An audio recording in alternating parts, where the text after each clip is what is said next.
What's up, everybody? Welcome to Game Moose, episode 116. I'm one of your hosts, Ryan Turford, alongside the ghost with the most, Drew McMillan. Yeah, good morning. Good morrow, sir. And joined for the first time on the Game Moose podcast, the immortal Jonathan Orr. Don't make this sound like it's more of an event than it really is. Everyone gets a nickname. That's how this works. Oh, God. Okay. So you're the immortal Jonathan. I'm sorry. All right, the inevitably disappointing. Okay, sure. So Jonathan, tell some of our folks at home, since this is your first time on the show, who you are. Yeah, I am. My name's Jonathan. I'm from Toronto. I work at CBC News and CBC Radio. I write about a lot of things. I write about games every once in a while when they let me. So, yeah, that's pretty much it. Cool. Sweet. So the Brock Star Brock McLaughlin away on a very special trip this week. Yes, he's on the seas. You could say that. He kissed a fish this week. He did? What? Yeah. Really? Yeah. Well, Oh, my goodness. You go to the rock, you kiss the cod.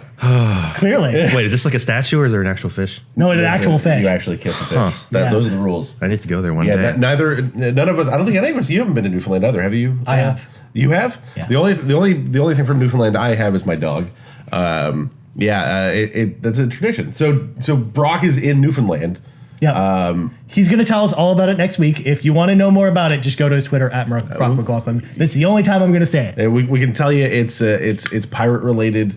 It was funny because we knew he was going on a pirate related trip, and we had taken that to assume that he was going to go someplace tropical, and then they sent him to Newfoundland in March. This is actually a BitTorrent sting. They have all his internet access. It ceases they're after him. It's crazy. Yeah, they're coming for you, Brock. Yeah. So, with that in mind, this week is a very special episode on Game Moose. It's not going to be a traditional episode, folks, because, ladies and gentlemen, this week we went to a very special event with our friends at Ubisoft Toronto to the Far Cry 5 preview event.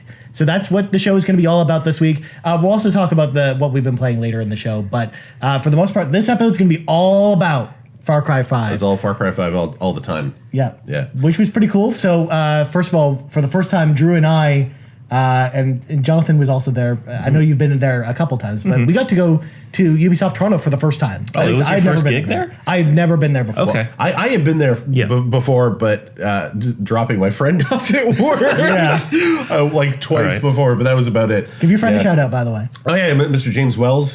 He worked on Far Cry 5. He's a sound designer at Ubisoft. He's worked on a few titles. He's working on the new Toys to Life game right now. Starlink. Yeah. Sounds kind of cool. So he's working on that now. And we bumped into James. Like, he was working that day on another floor. He came down to say hello. It was a lot of fun, the event. It was cool. I got my hands on the game for the first time. I know a lot of other people had played it. Some people, like we were talking to our friends from CGM, like Brandon and Lisa were there, and they were saying, we played this at E3. But it's a newer build. It looks like it's pretty close to the finished build of the game, from what I can tell. I mean, I would hope so. It's out in a couple months. It's by now it's gone gold for a while. So it's pretty stable. It was. So we played the game for a little bit. Had a little bit of an introduction. One of the things that they talked about is, so the game's like broken up into regions. One of the reasons why they had an event in Toronto was because, and you'll hear Drew Holmes talk about this a little bit in the interview. The area in the north, which is Whitetail, that area was Ubisoft Toronto's area. They worked on that primarily.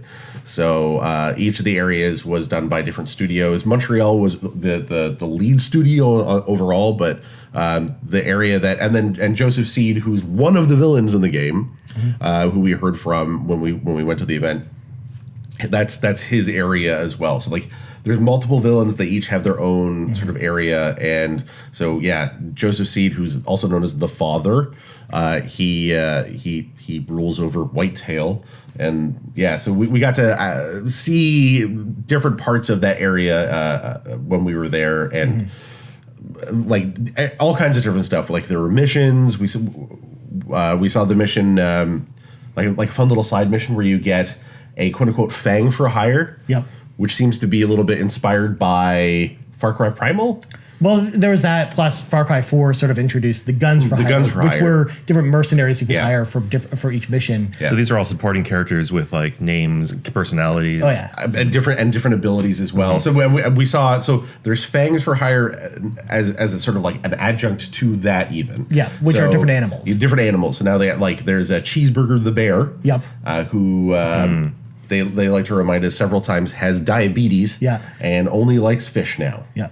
Yeah. Salmon specifically. Salmon, yes. They also they didn't show him off at the event as well, but there's also a Doge as well. Yes. They announced previously as well. I don't remember his name. Yeah. But there's a good boy, a dog. A very, very good dog. Like a Doge, or It's kind of It's just a dog. it's a dog. oh, okay. Yeah.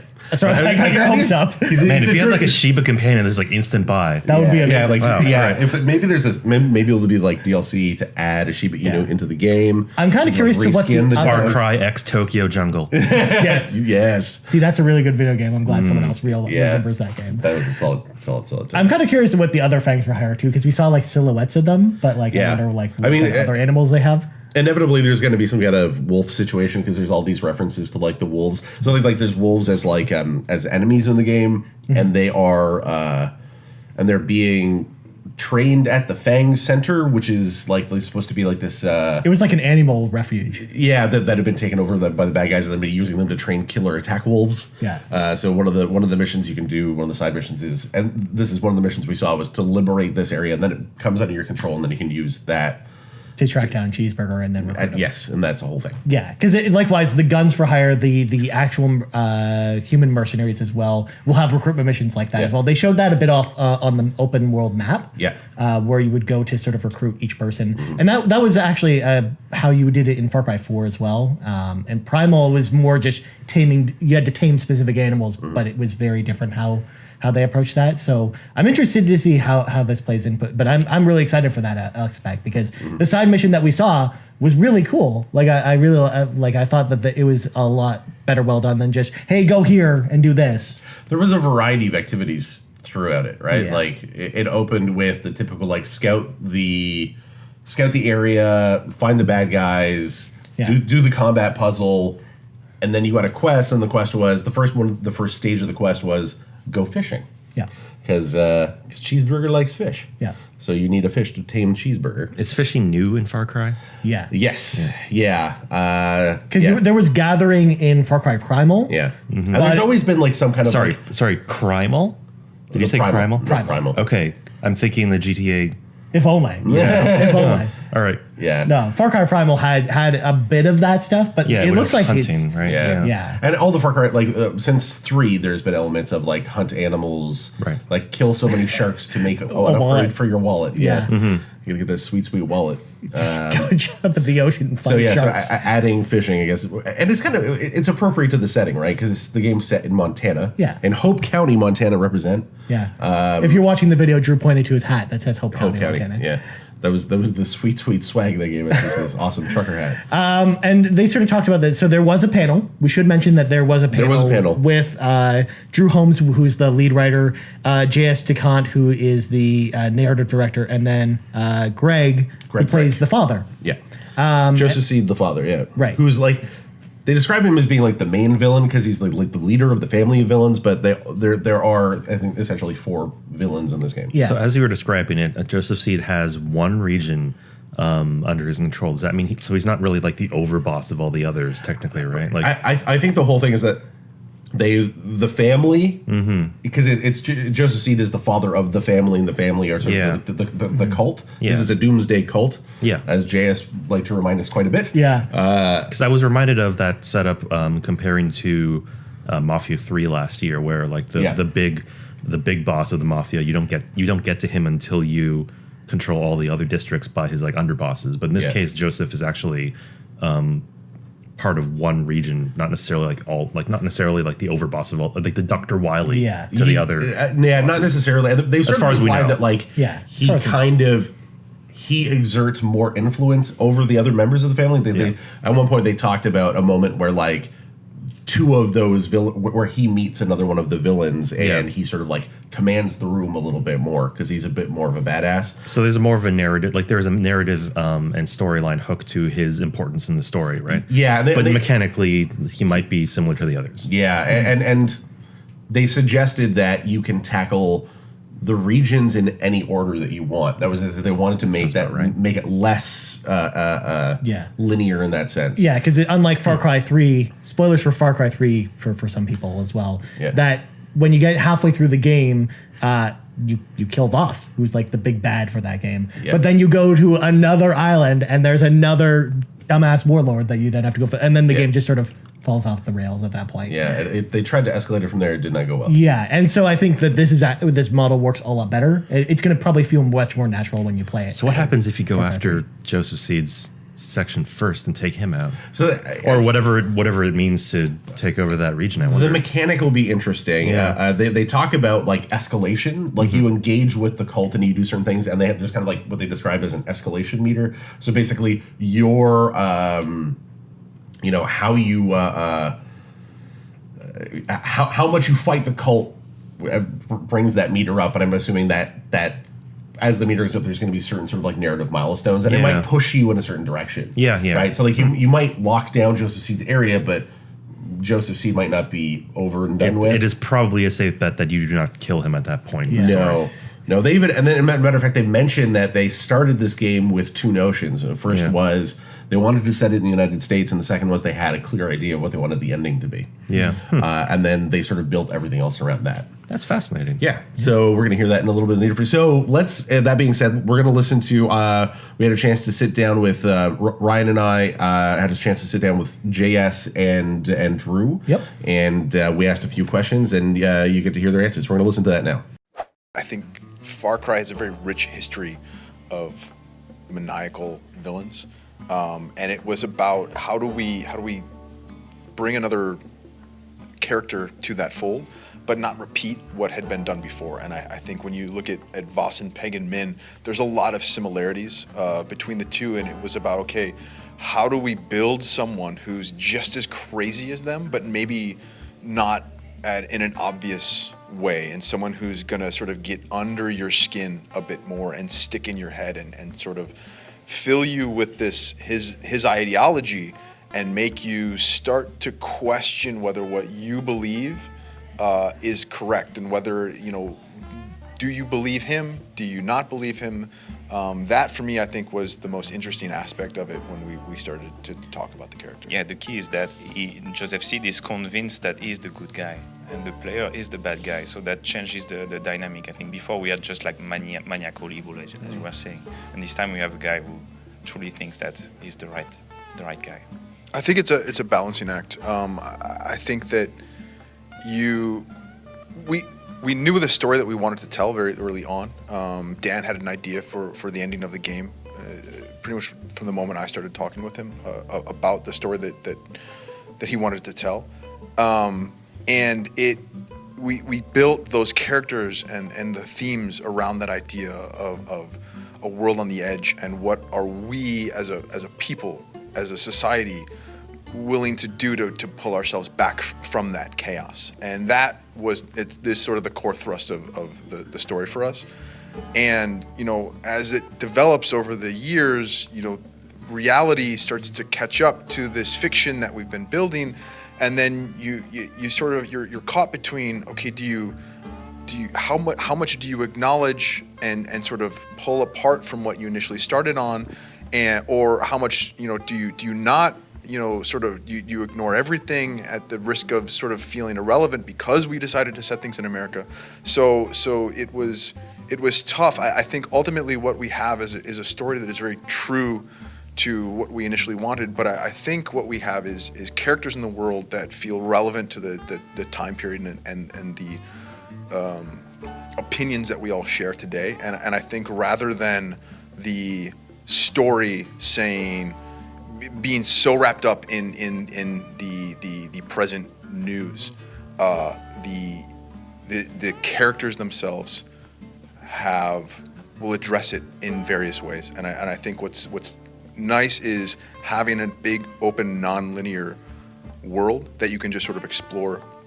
You get bits and pieces of that, and you are able to form your own opinion, thoughts of those characters that you are meeting, engaging in them, not engaging in them. And for us, it's about sort of letting the player take the journey that they want to take. And I think that's really, for us, that was the core of what we wanted to build. I think also that, I don't know if we mentioned that during the panel, but I mean, the initial idea from Dan, our creative director, was coming from his childhood, his teenagehood, during the Cold War in the 80s. If we had made the game in the 80s, I think a lot of people would project their own feelings and associations with the situation at that time. If we had done the game in the early 2000s, just after 9/11, it would be the same. So it's really, we created our own bubble. We really documented it and created our own space, and we really stuck to that, stick to that. And after, I think that the game is coming out like in 2 weeks and 6 days. We're counting. And then it will be yours. It will be to the gamers, to the people, and people will project whatever they want onto what we did. But first and foremost, it's our parallel world with a lot of different characters, and we tried also, as you were saying, to have a very diverse cast of characters that are actually like exploring different angles of what people think today in our society. And it's also a space that Far Cry games are big and bombastic, and I think, you know, as story people, yes, there are things that we want to say and things that we want to tell, but at the core of it, we also want to build a really fun playground for people, and I think that ultimately, if the story that we're building isn't in service of the game that we want to make, then I think that's where you need to take a step back and go, what is the core of a Far Cry game, right? How do you get back to the tenets that were built on 3 and 4 and move that ball forward? So that really was the focus. If you look at the previous Far Cries, I think there's been always like a struggle, a combat in between the narrative, the story of the player against Vass, and the open world in which you can do anything in any order and everything. With that specific episode, we really tried to blur that line, to reconnect the two, to let you do whatever you want in any order, but at the same time keep the story close to you. So it means that we often update what the world could say to you, what the character will say. We adjust their dialogue to make sure that they connect with what you just did. And also, we made sure that the world would be infused with details that are always bringing the main story back. You know, if you're in a car and you listen to the radio, you'll hear these cult songs that actually are very charming and pop, but if you start to listen to the words, it's quite freaky. When you approach an outpost on the speakers, you would hear the words of the Father. We have lots of speeches that we wrote about this philosophy. So it's trying to really like bring the story in as many little things as we could in the world to make sure that even if you take a tangent, you still are always reminded of what really matters in that world. Because I think that's the structure of the game, as JS was saying, because it is completely non-linear this time around in terms of the way that the player is progressing through the world. It broke all the rules that we're sort of used to dealing with, not especially in a linear game, but even in an open world game, you know, that storytelling is still very much in a linear fashion. And this story, there are still key beats in each region that are sort of unfolding in that escalating, you know, story sense. But your path in and out of those beats is really up to whatever the player's deciding to do, whether they're going off and doing story missions or they're clearing outposts. It's all sort of connecting itself into sort of defeating this cult. And so what it meant was that your sort of traditional understanding of how that story between you and, you know, Jacob in the north, you know, the Toronto region, would typically unfold is really different, because we have no control over the pacing or the cadence, because it's the onus is on the player to go, okay, do you want to push the story forward? Then you've got to actually attack the cult, and by doing that, okay, everything starts to escalate, and the world gets tougher, and Jacob gets to know you, and the Whitetail Militia take notice of you, and that's where the story starts to move forward. But if the player decides, you know what, I'm just going to go and fish, the world goes, okay, like we're going to sort of accept that, and we'll sort of wait for you to escalate again. And I think what it helps do is, you know, it sort of tries to bypass the typical open world storytelling problem of, here's a really big problem that you've got to deal with. Yeah, right now. And right now, yeah, here's the end of the world is happening. Deal with it. And the player's just like, yeah, but I kind of just want to go find collectibles. And so it's about, okay, can you make that instinct or that desire for the player, can you make that relevant to the story that's happening? And I think we've really done, I think, the best job that we can to make sure that it all feels tied together. Even the sort of ridiculous side quests that you might see with a character like Chad or Herc, it's still tied to the story of that region, and the context feels much more grounded than just a random side quest that you might have experienced previously. I think also there is still a structure, and the structure is attached to the resistance meter. So the more you combat the cult, the more you feel that resistance meter, and there are milestones. And these milestones are going to make the story move forward, because on one hand, you piss off the cult, so they want to get you.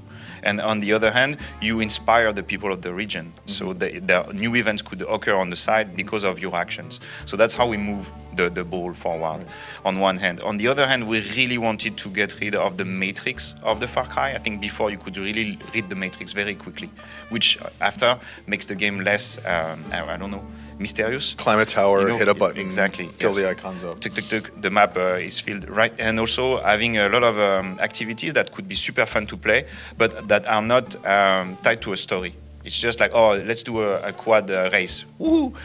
This time around, we created like almost like 50, 60 characters to ensure that these type of activities would actually be fleshed out in tiny stories with relevance to the conflict with the cult, but also the occasion to meet a personality with a point of view and a certain angle of conflict with the cult. So that was the interview. That was what, about 12 minutes of Drew and JS talking about the game.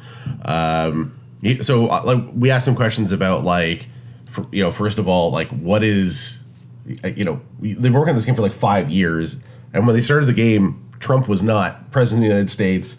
Gun control was not the hot issue at the moment. Like, the stuff's like unfolding, and it was interesting because even when they announced the game, there was all this militia stuff happening in Montana, and they kind of said, look, we at a certain point, you just kind of have to keep making the game you're making until the story you want to tell, and they wanted to be able to react to all that stuff, but things were happening minute to minute.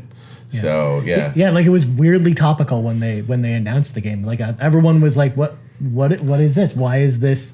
Is this too soon, or why is it so close to reality?" Yeah, but it wasn't really intended to be like that. They just, because again, they talked about this a little bit at the panel and less on the interview, but they really wanted this game to be set in America, and how could they frame a Far Cry style story in America, and a religious cult made sense from that perspective. They didn't know that a lot of America would be in the place it is right now, like 4 or 5 years ago. Yeah, they specifically use the words doomsday cult a lot. This the whole idea is that this is a doomsday cult. Like, for them, the end is coming.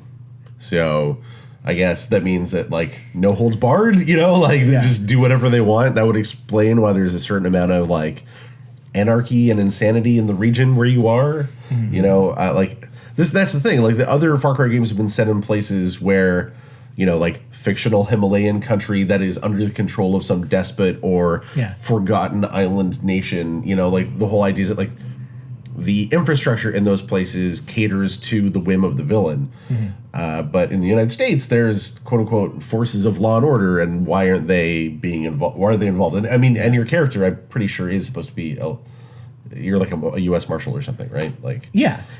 And it's weird too, because again, when you list off all the places where Far Cry takes place, like, even going back to the original Far Cry, which is so different from all the other games after it, but then Far Cry 2 takes place in Africa, and it's the same situation. Like, again, like, how would they go about tackling that type of story here? I guess the point is they framed the other games in such a way that they put them in places where there was an implicit level of lawlessness that you could get away with in those areas, right? Yeah. Like, if you set that in, like, France, at a certain point, they just the army would just roll in, right? Yeah, if there was exactly. that much anarchy and insanity. So Yeah. yeah. And I mean, Far Cry Primal, one of the things I liked about that game and why I thought it was sort of almost like a breath of fresh air for the franchise was it was less about that type of situation. Yeah. And it was trying to tell its own story of just trying to survive in like prehistoric days, essentially. Try not to get Try not to get eaten by a saber-toothed tiger. and don't get ate. Yeah. Yeah. Yeah. So, it was interesting listening to that interview because when they were talking specifically about how they were making the game, they already had a very clear idea of what they wanted to do, and like admirable, sure. Then they said, as the last few years rolled on, things got like almost uncomfortably close to some of the concepts they were looking at, and like that's fascinating because originally they had decided they wanted to set a game in America, and it's just, hey, guess what? Things happen in America now. History hasn't stopped because, as you were saying, like there was like a cult thing going on very recently, very contemporarily, around a long time they were announcing it, and it seems to be that they thought, oh, people remember the Waco, Texas thing, right? Yeah. But they hadn't thought that there would be something comparable in like 2015, 16 compared to like 1993. And it's like, you know what? It's understandable, but also like you're dealing with live events or like, real places and real things. Yeah. And, sometimes that can sway closer to what you were planning out or what you were thinking of than originally. And it's like Trump didn't Trump has been around, Yeah. and he's been in the news and talking about things like long before he started to run for president.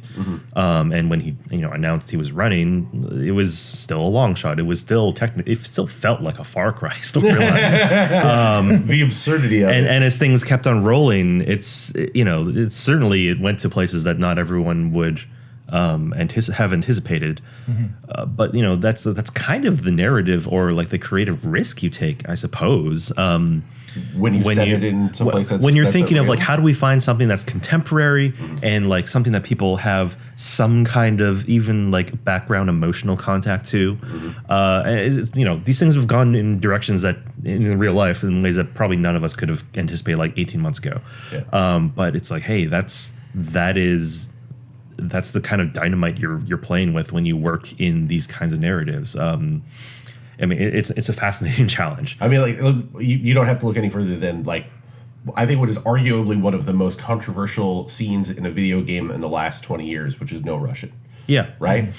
Like it's set in a Russian airport, but it's fundamentally it's about a mass shooting. Yeah. Right. Of civilians. Yeah. And we've seen that happen in real life multiple times, and it doesn't take a PhD in sociology to know that there's going to be real life parallels to that. And I think they probably knew that was going to happen here too. That scene made it into the White House's supercut of video game violence, which is like, Yeah. oh, okay, huh. Yeah. So that's fascinating. Yeah. But then to see that, then to hear, I feel like they really kind of had to choose to kind of walk it back, especially compared to the announcement where it was Dan Hay, like the main guys at Ubisoft. They were like, we did some research and like what we saw scared us. Yeah. And it's like, but then the E3 later that year, they're like, oh man, look at your like amazing, like funny, like wacky companions, and like here's that guy named Herc, like he's scratching his butt. That's hilarious. Yeah. Your pet bear has the diabetes. Yeah. It's like, okay, wait, what kind of tone are we going for here? Yeah. And specifically when he was talking about how we want to. Like they decided we want to throw in things and like ideas and characters that can resonate with certain people, but also when you're playing very much along the design of choose your own adventure, we want people to play the game and come away with their own understanding of it. Like that seems kind of like a cop out. Like, are you going to say something or not? Yeah. It reflects very much the open world, open-ended nature of it. But like, are you trying to tell a story? Then like choose what you're going to say. Yeah, and I mean, like I was asking them specifically about in that moment. I was like, so like, how do you deal with the classic problems of having a conventional narrative, but having an open world game where essentially, especially in Far Cry more than anything, like even like, GTA is even more directed than Far Cry is. Like the whole notion of Far Cry is you have a huge open space, you have a conflict somewhere in the middle, and you can get to that way any way you want, right? And that philosophy sort of like expands out sort of in the meta narrative and how the game unfolds and all this, sort of the various levels of the gameplay. And I admit, I suppose for them, it's possibly a challenge if you have these really heavy things, if you have these very real world issues, and you're talking about things that have that, I mean, hit that close to home, both literally and figuratively. That then you that you can go do those activities also while riding a quad bike with two Uzis, shooting like red, white, and blue fireworks out of the back of it, jumping off of a hill. Like you can have, by giving the player all this freedom, they do have a certain. You give them the freedom to act in an absurd way in a serious situation. Yeah. Right. Because at the end of the day, it still has to be a Far Cry game. It still because the labeling of it being Far Cry 5, it still has to fit within certain preconceived notions, like sort of design choices that have always been in Far Cry. Well, I mean, they decided that really, right? Yeah. Because you could play with the formula more if you liked, and maybe in some cases it meant going further, in some cases, or in some situations or some kind of aspects maybe pulling back. Like I don't know. Like I feel like it's kind of a cop out when say like, well, this in the end this needs to be a Far Cry game. It's like, well, like Far Cry Primal was a pretty big departure in a lot of ways. And it's like, well, in the end, you're making those creative decisions, and like I feel like we're kind of splitting the difference. I'm not entirely sure where on that spectrum you want to be, really. That's true. And the thing is also we haven't seen enough of the story yet to know what direction it really goes in. It is a classic disadvantage of like being able to talk and like have a heavily featured video game without having those 50 or 20 to 40 hours or 50 hours. Like I'm sure really we'll probably feel one way, like closer to either one or the other once we've played the game. Yeah, like they talked a big game in the panel, right? Like they talked about the intensity of the story when we had Greg, who's the voice actor who plays Joseph Seed, the father, and like. I told him afterwards, like, you commanded that room. Like, oh my god, he has a certain amount of like gravitas and just sort of like, granted, a certain level of self seriousness as an actor, but like, it felt kind of like a first year drama student talking about how his first big serious role was so serious. It's like he can probably play the character very well, and like as we said, so I'm probably ragging on him even more than I should be. But it's like we don't know what he'll look like in the final cut of what he's doing in the game. But it's like he was talking about the thing that makes this villain so dangerous is that he's human, man. I'm like the rage inside of us all. I'm like, oh my god, are you kidding me? Like So I mean, and then they talked about some pretty grim stuff where like they mentioned the first sort of monologue that he had to read. Oh, I'm so sad because my family's dead. I'm like, holy cow. Yeah, there's a whole thing where like they talked about like this moment where he does something really horrific, and let's be real, like the action that he describes was pretty horrific. And if you were to do that in the framework of like I just finished doing the loop-to-loop challenge in my biplane in the game. The panel where the father became so self-serious, and maybe that's not the right term, like getting super into his character, and at times he talks very quietly and very slowly about very serious moments, immediately followed by the demo of let's find Cheeseburger the bear with diabetes. It's like, okay, wait, what are we going for here? I don't. So I mean, that is the challenge that this game has to meet, and it'll be really interesting to see. When you talk about the disparate elements of the game, it sounds like they were coming from the right place in terms of the story. Like they really had their heads in. We want to tell a really solid narrative. We want to really weave it into the gameplay. We want to have that. They didn't want to have that ludonarrative dissonance. They wanted to i.e. like the idea. And this drives you crazy. Like in open world games, when you hit that point where like it's like the end of the world is coming. I gotta get like in Horizon. I even talked to Drew about this. I'm like, the end of the world is coming. Like literally, like giant evil monster robots going to attack the big city and kill everybody. But can you wait a minute? I need to go find all these things to get the best armor. And that's kind of like that's just the byproduct of the nature of that game. Because like if you did railroad people into the end of that at like before you knew it was going to happen, then it would also kind of suck. Yeah. So like, I don't know. Like I feel like the mechanics of that are kind of forgivable if the overarching game works well. But like, how do you massage that into the player experience? And like, granted, like I'm ragging on them for like the panel, like the villain and then the bear, and it's like that's probably a starker dissonance when you're in like a half hour of like a produced presentation, like vertical slice kind of situation. Maybe, especially for a game that's so open. Yeah, like maybe in the 30 to 40 hour span of playing that video game, it feels a little bit less forced. Yeah. But like if that's the way they choose to present it as like promotional material, it's like, well, I don't really know what I'm going for here. Yeah. So who knows? The short answer is we don't know, and it's interesting to see all those things. So we basically, at the different sort of stations and the different places where they were at in the Whitetail region and the different activities that they had, like they had one that was like parked right in front of doing the quad challenges, and one that was in the middle of doing a mission where it was like, woo, it's fun to ride zip lines, and one where it was like zip lines are fun. They are fun, no doubt. Yeah. Flying the plane. I saw somebody like the stunt stuff with a plane over the region, which looked really cool. And like, I think you can drop bombs out of it, which seemed kind of neat. Some of the planes. Yeah. That seems kind of OP. Yeah. We'll see. And like the cheeseburger side mission, and like getting Herc to go, I'll shoot someone with my rocket launcher. Yeah. To be fair, Herc's always been like that. Yes, Every Far Cry game. Well, I mean, I suppose that's the question of like how much Far Cry do we want to have in our new Far Cry, right? Yeah. Like, Yeah. I don't know. Yeah. So I mean, it's going to be interesting. We know what all the pieces are. We just don't know how it comes together. And let's be real, how it comes together is whether or not this game really, really succeeds, right? I mean, according to our parameters, right? Because like exactly, I was speaking to a friend of mine who is part of the U.S. military, and he was like, "It looks like Far Cry. I'm here to shoot guns and have some fun with like weird vehicles and like adventure movie mayhem, and that's totally cool with me."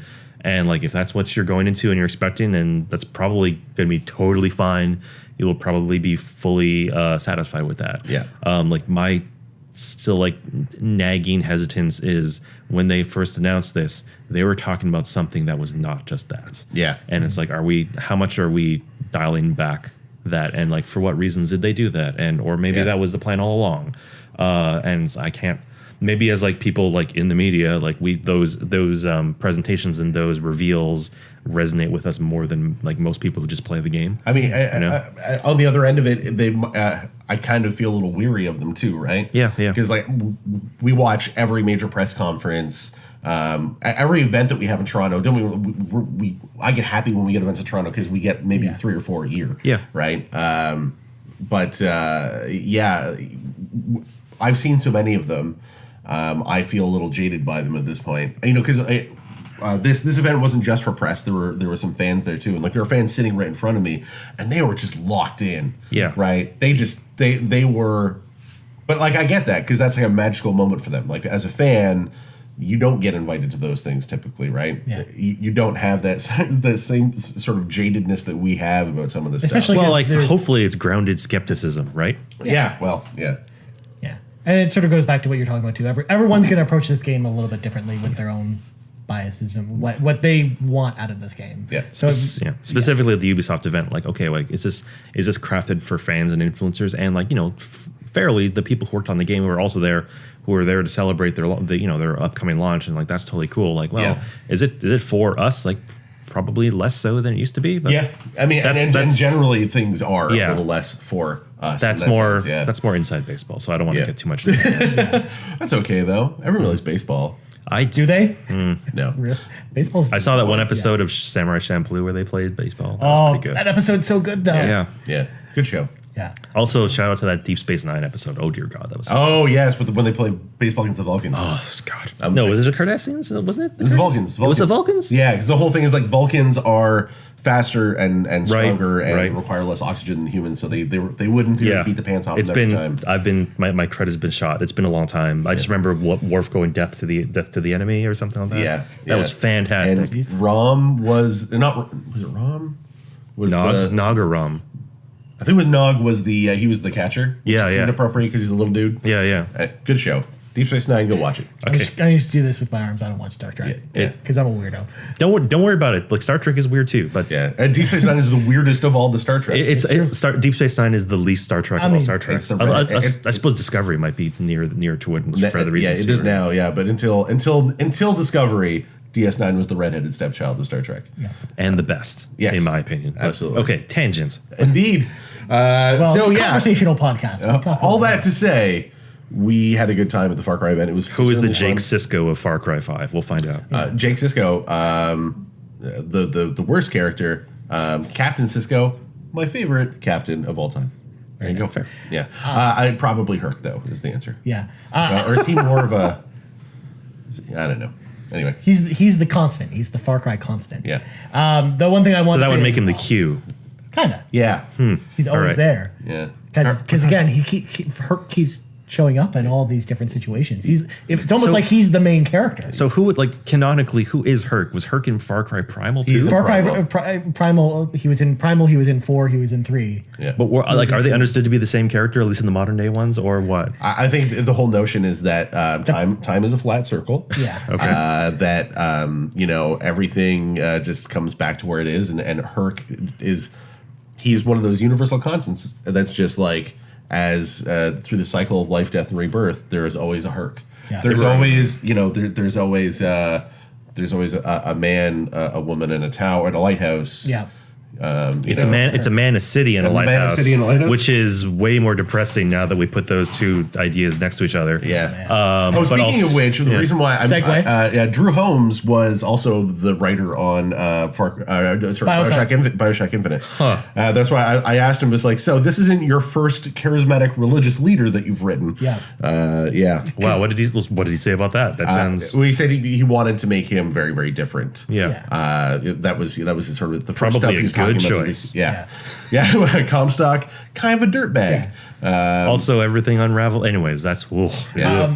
Other things that Drew Holmes wrote as well include Saints Row the Third, Yes. as well as Okay. Red Faction Guerrilla. All right. He wasn't lead on Saints Row the Third. No, he wasn't lead. Yeah. He wasn't lead, but he worked on. He was a Yeah. writer on all these Yeah. games.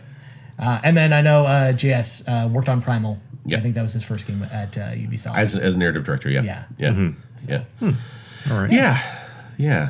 So a good time. The event was a lot of fun. They had a bourbon bar. Yeah, lots of bourbon. But their selection of bourbon kind of sucked. They had my favorite bourbon, but then they also had things like Wild Turkey. Yeah. Like, ugh, That's all good. come on. You got to play to the whole crowd. Yeah, That's fair. Exactly. But there's no Woodruff. How do you have a bourbon bar with no Woodruff Reserve? Like, come on. What are you I totally saw a bottle of Woodford Reserve. Oh, Yeah. Maybe they drank it all before I got there. Yeah, They knew Drew was coming. I was definitely had They some hit Bullet it. Bourbon, yeah. Yeah. Yeah, hit up Bullet Bourbon. Contact me for some sponsorship ideas. I have some ideas. Jesus. No, that would never happen. I once interviewed the founder of Bullet Bourbon. Oh, really? Really? At a promotional event at the LCBO. He's exactly what you think he would be. It was almost like talking to a character right out of Red Dead Redemption. It was very weird. Nice guy. Interesting. So before we move on to what we've been playing, I just want to say as well that we'll look forward to us talking more about Far Cry 5 in the next couple weeks. Yeah. After the game launches, we'll be talking about it. Yeah. We'll sort of revisit this idea again. Yeah, probably, after we played it. I have no idea about embargo stuff yet. Yeah. No, it'll. I mean, I don't think either they've way. released any information on it Yeah. yet. I know for us specifically, any information from us will probably be after the game comes out. the only playing of the game we played is at the event so far. It also We can doesn't say help that there's a million games coming out in 2 weeks. So Yeah, it's a weird spring. I'm gonna have to somehow stop myself from playing Ni no Kuni to play this game, and it's gonna be tough to tear myself away from Yeah. it. Yeah. Or Sea of Thieves. With Sea you of guys. Thieves is what I'm most interested in. So, segue. I What have we played played? Sea of Thieves this morning and last night. I really like that game. The open beta is going on this weekend. The final beta. Yeah. Right. So this is it. This is the last one before the game launches. Right. So they're trying to break the servers. So there you go. Now's your chance. Go break the servers. It's a really fun game. This latest iteration of it is a lot tighter than when we played the last open beta I played in. Right, because the version we played in Back in open with February, open with an alpha splash screen, right? Like it was still very early. This build is obviously much later on. The stuff that we knew is coming we now have direct references in the game to some stuff like being able to like customize your ship and your character and stuff like that. Add like figureheads to your ship and stuff like that, different ones, that was all the kind of stuff that looked like it would be kind of fun to add on to. And I mean, finding out what the loop of the game is, there's more quest givers now. There was like the Gold Hoarders League was the only one before. So what I'm not entirely sure. What do you do in Sea of Thieves? So here you go. I feel like it's been kind of all over the place for the trailers I've seen. Yeah, so essentially you get to yell with your friends. What? Yeah. So first of all, you haven't played any of the alpha or anything else of Sea of Thieves, John? I've played none of it. No. Okay. So I mean, essentially, what it is a co-op game, and the idea behind the game is that you quote unquote complete quests, but everything is heavily leans on the fact that it requires some level of cooperation. Even like sailing your ship, you can do by yourself, but it's really tough, right? So there are different stations on the ship. There's somebody who steers the ship. There's raising the anchor. The more people that are on raising the anchor, the faster the anchor goes up, for example. Yeah, all right. There is the sails. The further down the sails you've dropped, which is a different station, right? So like to drop the sails, you have to leave the wheel, go over to the sails, and then you can pull the sails down. But the further the sails down, the more it obscures your direct view of where you're looking. So you want to have someone, for example, up in the crow's nest who's spotting, communicating back down to you, especially in the galleons with the really big ships. It's almost impossible to see straight ahead of you. But what do you do? Okay. So those like if there's a one-line pitch, what are we really talking about here? You're completing quests. Okay. And the quests are usually geared around either collecting or solving little solving little riddles or looking at maps. So this is why it was important to have like new quest givers, right? Because before it was a little because in the alpha it was just like, all right, have fun, go somewhere. There was one quest. There's one quest giver, and they give one type of quest, which is the find the hidden treasure quest. Okay. And how that works is you walk up to them, and you have different ones, and the different ones indicate different levels of difficulty. So you grab a quest, and in the case of the Gold Hoarders, what they do is they just give you a map of an island. Excuse me. They give you a map of an island with a little X on it, and that's where the treasure chest is. They don't tell you the name of the island or where it is in the world. You just have to know, like one of the parts of the parameters of the quest is it tells you like it's roughly so many days travel away from where you are. So exploration is a major part of this game, Yeah, right? so I wonder whether or not like if you're not currently noticeably progressing in a quest like that, do you feel like you're really doing something? Which is like one way or the other, doesn't matter. Like I mean whichever it is, I'm curious. The loop ends up being pretty tight. It's pretty obvious that like okay, I have to get to this island, and the islands. One of the things that they do is so the islands themselves have unique shapes, right? You can very clearly see from the big map, you know, and oftentimes they'll have the names of the islands will give you sort of clues as to what they are. So like there's one that's called Castaway Island. That when you look at on like sort of like the zoomed in map that you're handed that has a little X on it, you can tell it has like a vague shape. If you kind of like pull your eye out a little bit and look at it, it kind of looks like the shape of a person, like a silhouette of a person.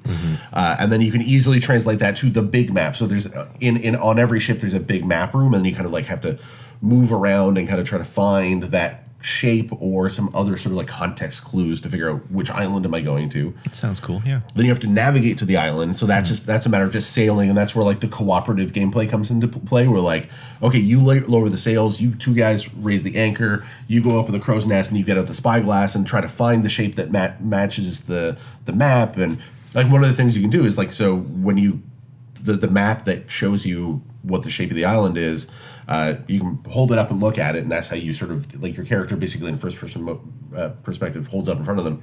If you one of the triggers, you turn it around and show it to people. Yeah, right? yeah. So I remember seeing that. Yeah, so that's very cool. Yeah, that's part of the gameplay loop as well.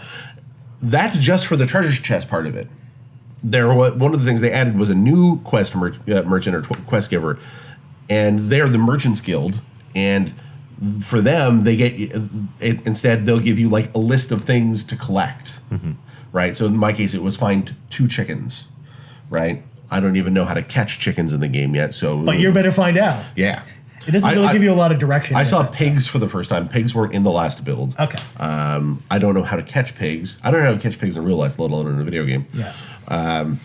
So there was that, and they added a bunch of other stuff. And the whole point of this all seems to be that you do these things to do harder quests to get better gear, so you can get things like better rifles and better swords, and so because when you get to the islands, there are things like undead skeletons and Right, okay. Other things. Presumably, we've only seen undead skeletons so far. I think that's all that's been in the alpha for sure. I don't know in the newest build if they've added anything else. So I know there that is there's an a action Kraken. element to this. Yeah, and the undead skeletons can man cannons on the islands, and there's also There's a ghost ship. I haven't seen the ghost ship. I've seen the ghost Are you talking about the ship of the dead? There's a ship of the dead, but there's actually a ghost ship. Yeah, I haven't seen the ghost ship that sails around. There's also storms. So what happens is when you're in a storm, it's raining. You need to bail out your ship or it'll sink eventually. It'll just fill up with water. And the storms also, like, your navigation goes all weird in a storm. Like, randomly, like, your compass will go all weird and it'll be hard to figure out which direction you're going in because you have to translate the direction you're traveling in will give you an indication on the map which way to go. So if you know, like, oh yeah, the island I'm looking for is due east, you're traveling due east. But if you hit a storm and all of a sudden your compass is going all wonky, are you still going the right direction anymore? There's that element. Storms look really cool. They look like there's like storms that just look like clouds, and there's one particular storm that I guess is super evil that looks like a big like skull-shaped cloud in the sky with like light up eyes. It looks so fucking cool. It's the first time I'd seen it in the game. I took a bunch of screenshots of it. I'm gonna post it on my Twitter this afternoon. It was what seems like it's such a simple game has some really cool sort of emergent gameplay, and that's what excites me about it. It feels like it's very much designed to be a toolbox for just things happening because it's also kind of hard to explain in a sense. It's like you go out and sail with your friends, but there's so many other things going on there. Is it like an MMO? Like, does it have that feel at all? Yeah, it's supposed to feel like Destiny. Yeah. So you can encounter other. All right. You can encounter other pirates too, right? And the whole thing is you're pirates, so you get rewarded for returning, for example, either objects or for treasure chests. So the whole thing is like you go to the island again with the Gold Hoarders Guild. You go to the island, you find the treasure chest, and then you take the treasure chest, put it onto your ship, and then take it back to cash it in. Well, if on the way you bump into another ship, and that other player's ship decides to like sink your ship, they can just sink your ship, then go on, take the chest, put it on their ship, and then go cash in your things. And one of the things you can do is realize, oh wait, there might be a quest here that's popular right now. I'm just going to park my boat here and just ambush ships as the people like stop and everyone gets off. Then I'll come around, sink their ship, and then like steal their treasure. Like there's that element to it. Or there's also if they leave their ship abandoned as they go to shore, you can steal their ship and then they have no way of getting back. Yeah. So there's a bunch of stuff like that. Now, there's one thing that happened that like someone was essentially griefing me, right? There is ways to do that in this game, which is like I got back to one of the safe islands, right, where like the quest givers are and stuff like that. I parked my ship and I had unloaded my 2 treasure chests, and I came back to my ship, and there was another ship parked right next to it, and they were just shooting their cannon repeatedly at my ship, and then they sunk it. Yeah, great. And then they just sat there and waited for me to come back to kill me. But at that point, there's no reason to do that. You don't get anything for doing that other than just annoy another player. If they were stealing a treasure chest from me, that would be one thing. But otherwise, they're just being irritating. Look, so like what happens at some point, the motivation of a human being is like, hey, guess what? You were going to run into people who have like their raison d'etre is to cause inconvenience to others. Yeah, that is one of those design considerations that games like this, as we go increasingly emergent, online, multiplayer, player interaction, like random player interaction, like that's a huge challenge. Like there's been a lot of problem with griefing in Monster Hunter world. It's like when Sea of Thieves, like everything I hear about Sea of Thieves. The more I worry about like when this goes out in the wild, like it's going to be mayhem. Yeah. So it'll be interesting to see what happens. Especially because you can grief players like right in front of where they go to get quests and stuff. Yeah, because I mean, as someone who plays a lot of MMOs like me on PvP servers, like World of Warcraft, for example, you can totally do that. Like people do that all the time in that game. Have they figured out how to deal with that in WoW? Like, how does that? Oh no, I mean, if that's one of the things. If you play on a PvP server, you just have to expect that. Which sounds like it's not the greatest. Which is why usually, like, whenever I can, I try not to play on a PvP server. Yeah. Because again, it can be very annoying if a person will just sit there like right outside the town you go to hand in all your requests, and you can't do that because there's no way to get around them. So Sea of Thieves always like consistently online. Can you play this up by yourself? It is a consistently online game. You can play by yourself. Yeah. You don't have to play it as a team, but as Drew mentioned, it's harder to sail the ship. It seems very much designed to be an online team game. Yeah, exactly. I also the one thing that worries me about this too is if you're playing with random people, which Drew you mentioned before. In the alpha, when you played with random people with no voice chat. Oh God! Like, how are you gonna play? How are you gonna man the ship properly with no voice chat? It looks like there's some built-in communication tools to get around that, but I don't know how that's all gonna work. Yeah, that's one of the things I worry about. That's why, for me, I'm a little less excited for Sea of Thieves than I want to be. Besides the fact that we've talked about it famously on the show, I don't like pirates because I'm weird. I like games with ninjas, but I do not like games with pirates. I don't love. I don't have a emotional love for either. I did like Black Flag. Assassin's Creed Black Flag. The more we're talking about Sea of Thieves, like, oh, maybe I should play some Black Flag again. And that's why they got that Skull and Bones game coming out from Ubisoft, which is just less interested in that. I don't know why. But it's because you don't get off the boat really, as far as I can tell. Okay. It seems like Sea of Thieves sounds like a fascinating game that just like personally maybe isn't for me. Yeah. But that's fine. No, I mean, this seems like it's if I was still in high school. And all my friends had this game, and I had this game. Yeah. And we just played that every night. It would be amazing. Except everyone's playing Fortnite, so they're never going to get around to it. Good point. But I mean, that's like the type of group you want for this game. By the sounds of it, like even more than something like Destiny, because Destiny, I can have a good time by myself up until like the raiding portion, and then I really have to group up with people. And same with MMOs like World of Warcraft or Final Fantasy 14. I have those type of positive experiences. But Sea of Thieves almost sounds like if you're playing by yourself, you're at a severe disadvantage. Which is why I'm worried about it. Cool. So that's what you've been playing? Yes. John, what have you been playing? Oh God, I feel like I'm being exposed as a bad gamer. You're a little. My answer was going to be this and Kerbal Space Program. So that's great. I haven't been like knee deep into many games for a while. I just finished binging through all of Horizon Zero Dawn last month because I only played it for a little bit last year when it came out. So I thought, okay, I'm going to go and do the whole thing now. And it was fantastic. Like probably one of the best games, definitely one of the best games last year. Yeah.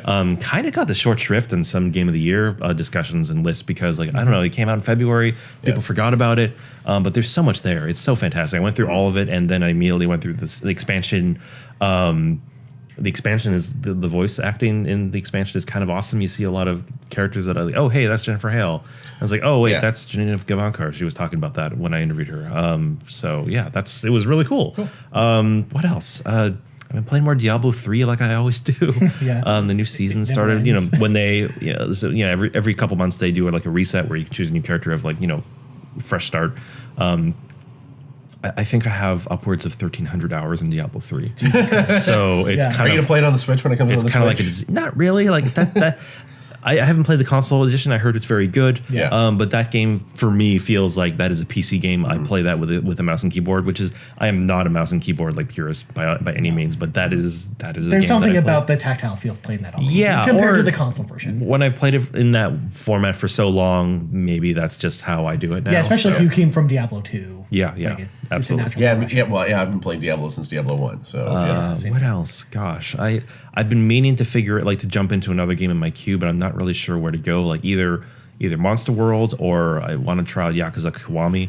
And there have been a few others on the list. Like oh crap, my backlog is getting terrified. But other than that, like I've become more and more of a mobile gamer than before. Like every morning, you check into Fire Emblem's Heroes, which is still fun.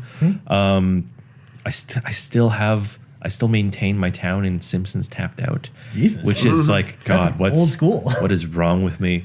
And more recently, I filled up all of my cabbie slots in Crazy Taxi Gazillionaire, which has now been renamed Crazy Taxi Tycoon, which shows you I've been playing this game long enough that it actually changed titles. That's so weird. Which is bizarre. Why would they change the name of it? Gazillionaire is such a better word than Tycoon. That's such a cool word. Crazy Taxi is so good.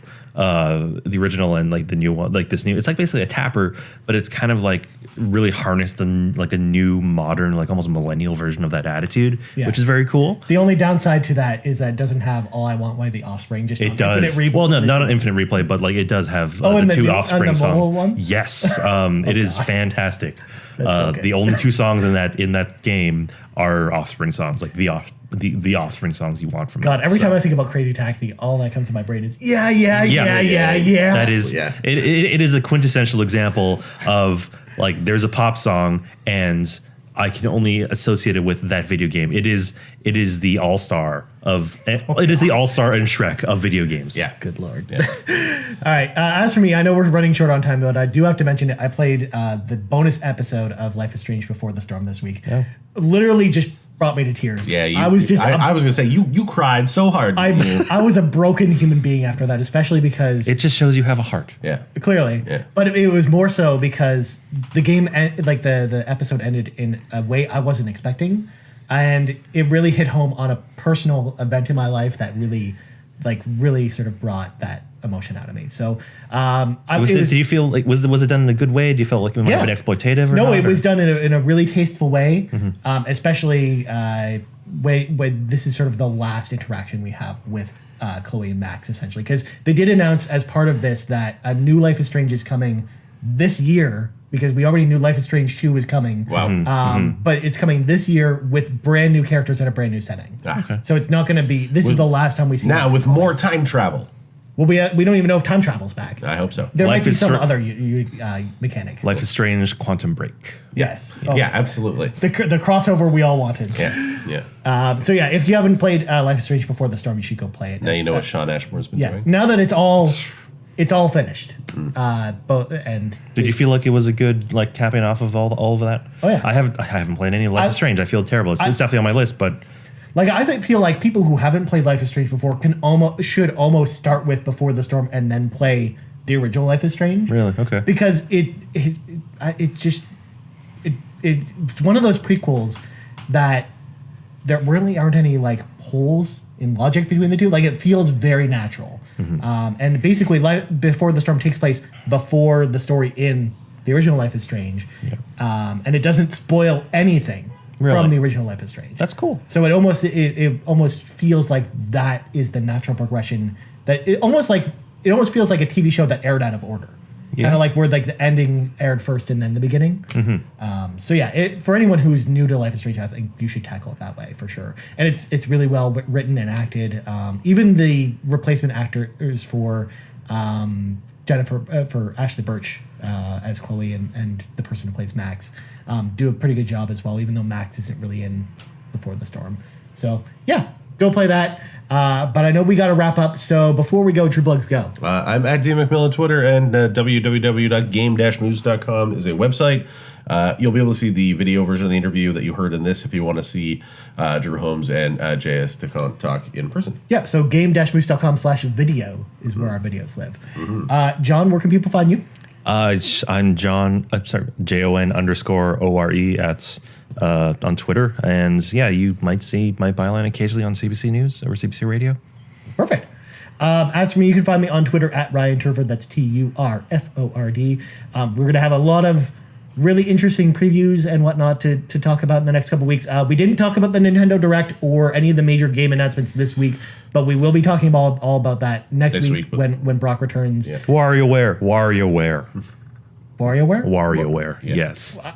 Luigi's Mansion. I had to throw it in there. WarioWare. So we'll talk about all that stuff next week. Of course, you can find Brock McLaughlin over on Twitter at Brock McLaughlin. You can also find his website, Brockstar Gaming, as well. We have to plug that for him as well. Yeah, he's got a Twitter account too, which is Brockstar Gaming. Find that. That's a thing. Yeah. That happened. Exactly. So for Drew McMillan and Jonathan Orr, I'm Ryan Turford. This has been episode 116 of the Game Moose podcast, and we're out.